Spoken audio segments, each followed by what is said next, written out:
এগুলি কি বলেন তো? চাপাতি? আসলে কি চাপাতি? দেখেন তো।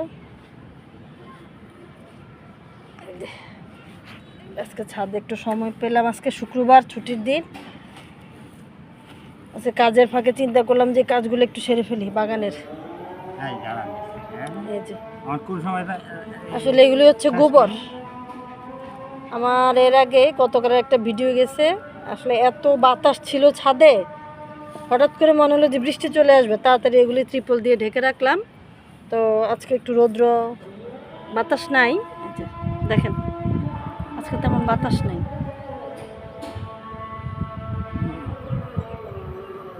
এগুলো এবার হাত দিয়ে ম্যাশ করে ভালো করে গোবর শুকিয়ে নিলাম, এরপর ম্যাশ করে যেরকম ঝুরঝুরা করব, ঝুরঝুরা। মাটির জমি হলে ওইটার মধ্যে আমরা এভাবে ছিটিয়ে দিলাম, ছিটিয়ে দিলে সমস্যা হয় না গোবরের।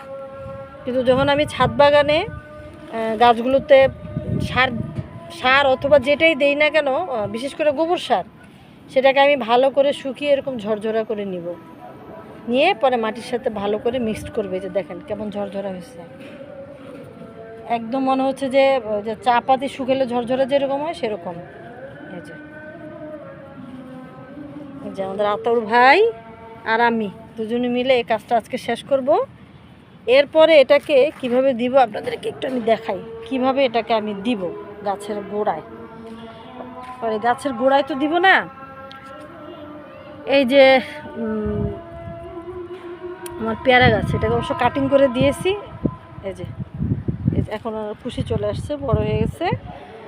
তো এটার এ সাইডটাতে আমি ভালো করে এটাকে ইয়ে করব, মাটি উঠাবো। মাটিটা এভাবে উঠে আমি সাইডে দিব, কারণ আমি গাছের গোড়ায় দিব না, দিয়ে যে মাটি যেভাবে ঢেকে দেব, তো এভাবে এটা দিব। আমি প্রত্যেক কয়দিন পর পর দিই আতর ভাই? 15 দিন পর পর আমি প্রত্যেকটা গাছের এভাবে সাইডে দিয়ে দিব। দিয়ে দিলে, কারণ গোবর সারটা হচ্ছে ছাদ বাগানীদের জন্য একদম উৎকৃষ্ট একটা সার এবং গাছের জন্য উৎকৃষ্ট একটা সার।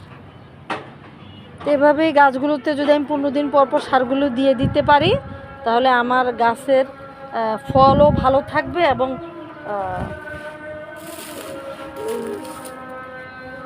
গাছগুলো ভালো থাকবে। দেখেন আমার এই চাল কুমড়াগুলো যে কেন ভালো হচ্ছে না এবার বুঝতে পারতেছি না। গাছটা এবার উঠে ফেলবো, গাছটা এবার রাখা যাবে না, এটা উঠে ফেলবো। ফুল আসতেছে কিন্তু ফলগুলো ভালো হচ্ছে না। তো অনেক লম্বা ভিডিও করে ফেললাম।